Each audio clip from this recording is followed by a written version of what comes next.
say you'll catch me.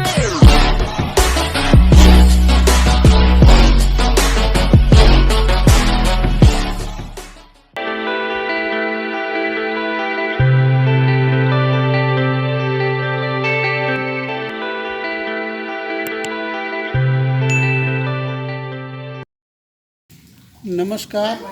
आज का topic है दशमलव। हम जानते हैं कि स्थानीय मान में प्रत्येक स्थान का मान उसके दाईं ओर के स्थान के मान का 10 गुना है। जब इसी प्रकार जब कोई अंक अपने दाईं ओर एक स्थान चलने पर स्थानीय मान अर्थात 10वां अर्थात 1/10 हो जाता है तथा 2 स्थान चलने पर स्थानीय मान 100वां अर्थात 1/100 हो जाता है। जैसे अब हम देखते हैं, जैसे इकाई में 1, तो दहाई में क्या हो जाता है 10, सैकड़े में 100, हजार में ऐसा 1000 रहता है। तो अब देखिए जो 1000 है वह सैकड़े का 10 गुना है, सैकड़ा जो है वह दहाई का 10 गुना है, दहाई जो है इकाई का 10 गुना है। इसी प्रकार जब दाईं तरफ और आगे जाएंगे तो क्या होगा 10वां मान मतलब 1/10 हो जाएगा। और अगर आगे गए तो क्या हो जाएगा 100वां तो क्या हो जाएगा 1/100। वैसे ही अगर दहाई की तरफ हम चलते जाएंगे, दाईं ओर चलते जाएंगे तब क्या हो जाएगा, यह अपने दाईं स्थान की ओर 10 गुना हो जाता है। अब जैसे एक उदाहरण ध्यान देते हैं, उदाहरण लेते हैं कि 643 तो यह क्या है, एक पूर्ण संख्या है। अब देखिए ध्यान दीजिए कि दहाई और सैकड़े आदि में लिखे अंक किसी पूर्ण संख्या को प्रदर्शित करते हैं, किंतु जब हम 10वें भाग पर 1/10 की बात करते हैं तो यह इकाई के 10वें भाग को प्रदर्शित करता है, जो पूर्ण संख्या नहीं है बल्कि किसी पूर्ण संख्या के इकाई का अंश है। अतः यह बिंदु इकाई के दाईं ओर का यह संकेत बिंदु जो है वह पूर्ण संख्याओं और पूर्ण अंशों को अलग करता है। तब इसे क्या कहते हैं, दशमलव बिंदु कहा जाता है। जैसे कि यहाँ पर है 643 दशमलव, अगर हम लिखते हैं 482 तब यह हो जाएगा, यह एक पूर्ण संख्या है, जबकि यह 482 जो है यह पूर्ण संख्या नहीं है। तो यह क्या है, यह है दशमलव बिंदु के बाद की संख्या है, जिसे हम 482 नहीं पढ़ते बल्कि पढ़ते हैं 482, और यह जो बिंदु है इसे दशमलव बिंदु कहा जाता है। और इसका अगर हम विस्तारित रूप निकालें तो यह हो जाएगा 600 धन 40 धन 3 धन 4/10 धन 8/100 धन 2/1000 इस प्रकार से होगा। अब उदाहरण से और अच्छे समझते हैं। अब उदाहरण ले लेते हैं, जैसे दशमलव रूप में लिखिए 37 धन 4/10 धन 8/100, तब यह कैसा हो जाएगा। सबसे पहले इसको 2 तरीके से बना सकते हैं, सीधा दशमलव ले सकते हैं। तो 37 धन इसको हम लिख सकते हैं 0.4 धन 0.08, ऐसा लिख के बराबर यह हो जाएगा 37.48।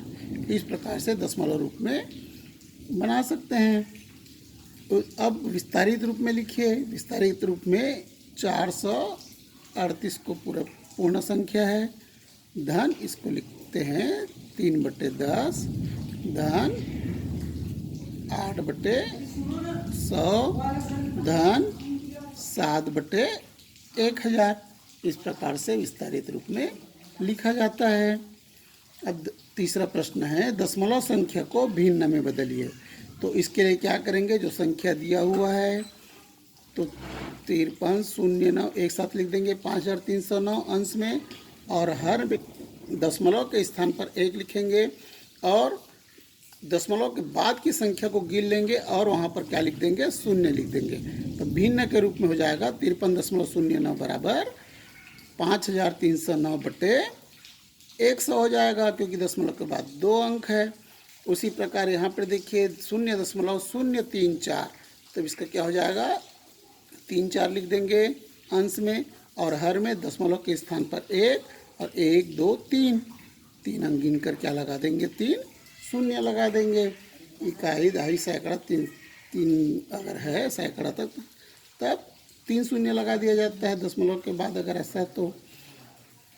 अब भिन्न को दशमलव में बदलना, इसके जैसे 156 बटे 100 हमें दिया हुआ है, तब क्या होगा, 2 शून्य है तो क्या करेंगे, 1.56 संख्या को गिनेंगे 1 2 और यहाँ पर क्या लगा देंगे, दशमलव लगा देंगे।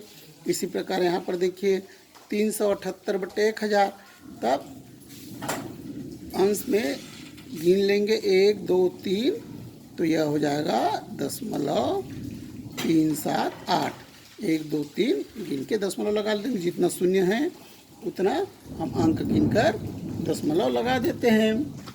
इस प्रकार से दशमलव रूप से भिन्न में और भिन्न से दशमलव में आपको समझ में आया होगा।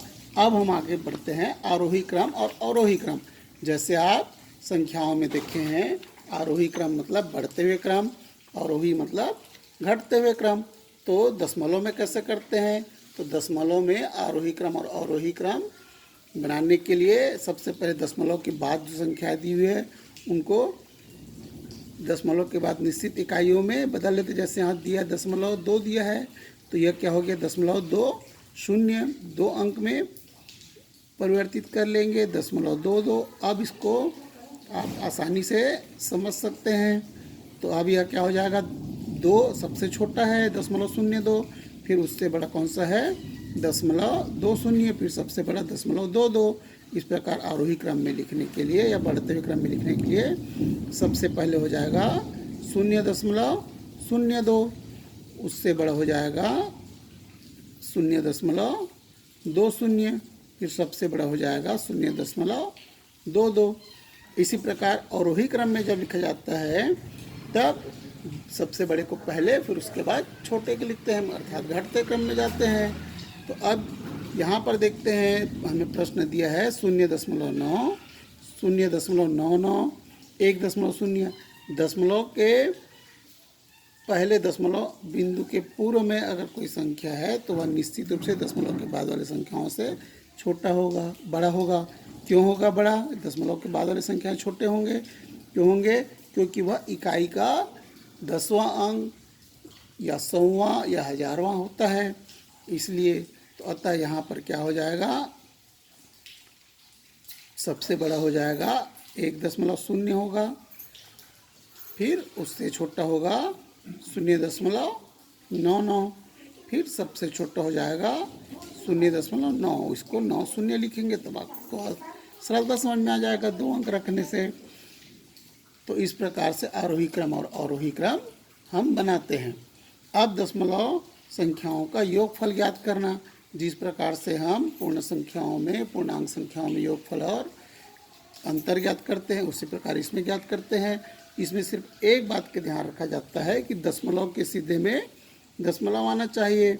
जैसे हमें प्रश्न दिया है 23.11 धन 24.36, तो सबसे पहले क्या करेंगे, इसका उत्तर बनाने के लिए 23.11 और दशमलव के सीधा में दशमलव 24.36, तो ये हो जाएगा 7 4 और ये हो जाएगा 7 और 4। इस प्रकार से 47.47 इसका योगफल होगा। इसी प्रकार दूसरा प्रश्न देख लेते हैं। दूसरे प्रश्न में क्या दिया है, 3.72 दिया है और यहाँ दिया है 0.7 7 3 2। अब सबसे पहले क्या करेंगे, इसको बराबर कर लेंगे, दशमलव के बाद वाले अंकों को बराबर कर, और दशमलव के सीधा में दशमलव लिखते हैं, या ध्यान देंगे। तो अब क्या हो जाएगा, 2 और 3 और 2 5, 7 7 14 का 4, हाथ के ला 1 ऊपर में चला जाएगा, दशमलव के सीधा में दशमलव आ जाएगा, 3 और 1 क्या हो जाएगा, 4 हो जाएगा। इस प्रकार से हम योगफल ज्ञात करते हैं। अब दशमलव वाली संख्याओं में अंतर ज्ञात करने के लिए उसी प्रक्रिया को अपनाया जाता है। हमें दशमलव के सीधा में दशमलव रखना है, यह आवश्यक है। तो यह हो जाएगा 73.024। दशमलव के सीधा में दशमलव रखने के लिए 8 को 3 के नीचे में रखेंगे और दशमलव ये हो जाएगा 8 6 2। अब अंतर ज्ञात करेंगे, घटाएंगे, ऋण का चिन्ह लिखेंगे। 4 में 2 घटाएंगे, क्या आएगा 2, और 2 में 6 नहीं घटेगा तो उधार लेंगे। 12 12 में 6 घटाएंगे 6, यहाँ बच्चा 9, 9 में 8 घटाएंगे तो 1 दशमलव हो जाएगा, यहाँ बच्चा 2, 12 में 8 घटाए तो 4 और 6। इस प्रकार से हम अंतर ज्ञात कर लेंगे। अब उसी प्रकार अब गुणनफल कैसे ज्ञात करते हैं दशमलव वाली संख्याओं में, तो यह देखते हैं। तो गुणनफल ज्ञात करने के लिए जैसे हम गुणा की प्रक्रिया करते हैं उसी प्रकार से यहाँ भी गुणा की प्रक्रिया करेंगे। उसके बाद दशमलव के बाद आने वाले संख्याओं को गिनकर दशमलव लगा देते हैं। देखिए उदाहरण से ज़्यादा इस बार समझ में होगा। 13 का गुणा 6.02 गुणा 1.3। तब क्या करेंगे, 13 का गुणा डायरेक्ट करेंगे 602 से 602 से, तो यह हो जाएगा 13 दूनी 26, 26 का 6, हासिल आया 2, तो 13 शून्य 0 तो 2 का 2 हो जाएगा, 13 छक्के 78। अब क्या करेंगे, दशमलव के बाद कितनी संख्या, 1 2, और ये दशमलव के बाद इसमें 1, तो सबको जोड़ देंगे तो 1 2 3, अतः इकाई तरफ से इधर से जोड़ेंगे 1 2 3। इस प्रकार यहाँ पर दशमलव लगा देंगे, तब यह हो जाएगा 7.826। इस प्रकार यहाँ पर देखते हैं दूसरे प्रश्न में 1.92 गुना 0.08, तो 8 का गुना करेंगे 192 से, फिर दशमलव को लगाएंगे तो 8 दूनी 16, 16 का 6, हासिल 1, 8 नियम 72, 72 1 73, हासिल हो गया 3 7, तो 8 एकम 8, 8 7 कितना हो गया, 15 हो गया। अब देखिए यहाँ पर दशमलव के बाद कितनी संख्या है उसको जोड़ देंगे, 1 2 3 4, तो ये हो गया 1 2 3 4, तो 4 है तो यहाँ पर लगाएंगे दशमलव, दशमलव के आगे में कुछ नहीं है तो शून्य लगा देंगे। इस प्रकार से गुणनफल ज्ञात किया जाता है। अब दशमलव संख्याओं में भाग की प्रक्रिया करते हैं, तो इसको भाग की प्रक्रिया को हम 2 तरीक़ों से कर सकते हैं। जैसे सब पहले दशमलव संख्याओं में जो दिया हुआ है इसको सबसे पहले क्या करेंगे, भिन्न में बदल देंगे। तो भिन्न में कैसे बदलेंगे, तो दशमलव के स्थान पर आएगा 1 और 1 2 3 3 गिन के लगा देंगे। फिर उसके बाद ये हो गया और इसको गुना कर दिए तो ये क्या हो जाएगा, 1/6। भाग और गुना में आपको बताया गया था इसके पूर्व में भिन्नों के सवालों में। तो अब ये क्या हो जाएगा, अब 6 से इसको भाग दे देंगे तो क्या हो जाएगा, 6 सत्ते 42, बच गया 1, 6 एकम 6, बच गया 5, 6 6 6 नियम 54, तो ये हो गया 719/1000। तो बराबर इसको 1 2 3 तो 0.719। इस प्रकार से हम बना सकते हैं, या इसको ऐसे भी बना सकते हैं, 6 से भाग दिए 4.314, तो यहाँ पे भाग नहीं जाएगा 4, तो कितने बार जाएगा, 0 बार, तो ये हो जाएगा 6 0 0 4 बच्चा। अब दशमलव आ गया तो दशमलव को इधर उतार लेंगे, भागफल की तरफ ले जाएंगे, फिर 3 लिख लेंगे। अब क्या होगा, 6 सत्ते 42, यहाँ बच्चा 1, फिर उसके बाद 1 को उतार लेंगे, 6 एकम 6, कितना बचा, 5 बचा, 4 उतार लिए, 6 नियम 54।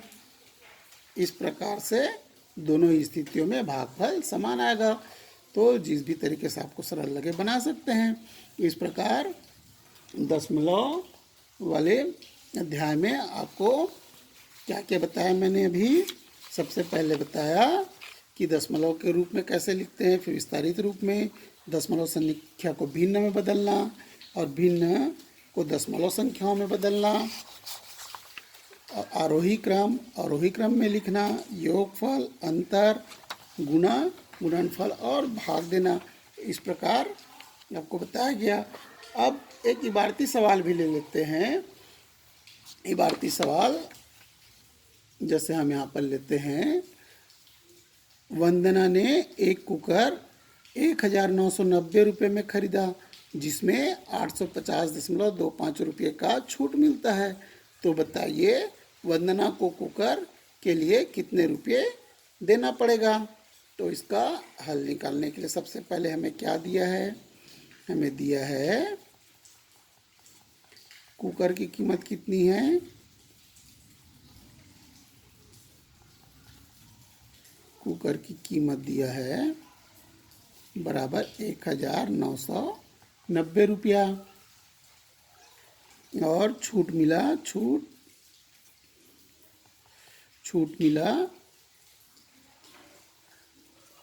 850.25 रुपये। तो जब दुकान में कोई सामान खरीदते हैं उसमें छूट दिया जाता है, इसका मतलब उससे उसकी कीमत कम हो जाएगा। अर्थात यहाँ पर अंतर ज्ञात करेंगे या घटाएंगे। तो 1990 से 850 को घटाना। अब 1990 में तो दशमलव है नहीं, तो क्या करेंगे, दशमलव लगा देंगे और शून्य लगा देंगे दोटने। और अब दशमलव के सीधे हम दशमलव लाएंगे तो 850 दशमलव यह हो जाएगा 25 हो जाएगा। अब घटा देंगे, घटाएंगे तो यह हो जाएगा 7-5, यहाँ पर बचेगा 9 और यहाँ बचेगा 3 और उसके बाद 1 और 1। इस प्रकार से क्या हो जाएगा, वंदना को पता है वंदना को कुकर के लिए 1139 रुपये और 75 पैसे या 1139.75 रुपये देना पड़ेगा। अब आपको दशमलव से संबंधित समस्त संक्रियाएं समझ में अच्छे से आ गया होगा। धन्यवाद।